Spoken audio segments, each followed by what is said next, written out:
پاکستان کے موجودہ وزیر خارجہ بلاول بھٹو زرداری نے وزیر اعظم لکسمبرگ کو آموں کا چسکا لگا دیا۔ بلاول بھٹو نے بڑے فخر سے شوخی مارتے ہوئے کہا ہے کہ ہم نے پچھلے سال وزیر اعظم لکسمبرگ کو پاکستانی آموں کا تحفہ بھیجا تھا، جو کہ لکسمبرگ کے وزیر اعظم کو پاکستانی آم بہت پسند آئے تھے۔ پھر بلاول نے شوخی مارتے ہوئے لکسمبرگ کے وزیر اعظم سے اپنے موبائل کیمرے کو سامنے کر کے پوچھا کہ لکسمبرگ کے پرائم منسٹر صاحب، ہم نے آپ کو لاسٹ ایئر آموں کا تحفہ بھیجا تھا، آپ بتائیے کہ آپ اس آموں کے تحفے کے بارے میں کیا کہنا چاہیں گے؟ تو لکسمبرگ کے وزیر اعظم نے کہا کہ مجھے پاکستانی آم بہت پسند آئے اور میں نے وہ ٹیسٹ بھی کیے ہیں، لہٰذا میں پاکستانی وزیر خارجہ کا شکریہ ادا کرتا ہوں۔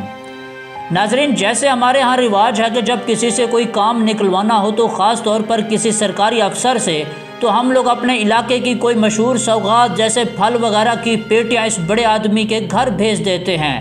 جس کے بعد ہمارے ناجائز کام بھی ہونے لگتے ہیں۔ دراصل ہم لوگ اس اخلاقی گراوٹ کا شکار ہیں کہ کسی بڑے افسر کو رشوت کے طور پر اگر تحفے کی شکل میں آم بھیج دیتے ہیں تو اس سے ہمارے کام آسانی سے ہو جاتے ہیں۔ بالکل اسی طرح سے ہمارا یہ دماغ کا موٹا مصنوعی اور جعلی بھٹو بھی ہماری اسی روایت کو لے کر آگے چل رہا ہے، کیونکہ سندھ میں بھی سرکاری ملازم ناجائز کام تحفے تحائف میں دی جانے والی رشوت کو بڑی خوشی سے وصول کر لیتے ہیں۔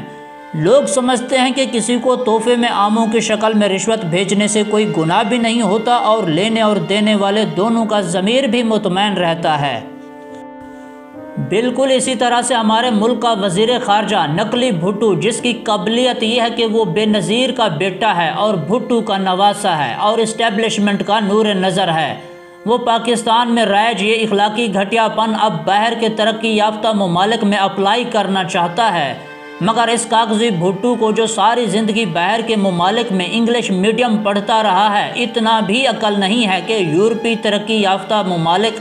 اخلاقی گراوٹ سے بچے ہوئے ہیں اور وہ پاکستانیوں کی طرح خوش آمدید تحفے تحائف والے کاموں سے بالا تر ہیں، مگر یہ عقل کا اندھا جعلی بھٹو دوسرے ممالک کے وزرائے اعظموں کو بھی آموں کے تحائف بھیج کر خارجہ تعلقات استوار کرنا چاہتا ہے۔ یہ ہے بھٹو خاندان کی وہ پست اور جاہلانہ سوچ جس کی وجہ سے سندھ کی حالت کسی اجڑے ہوئے اور تباہ حال ملک جیسی ہے، جہاں انسان جانوروں سے بھی بدتر زندگی گزارنے پر مجبور ہیں۔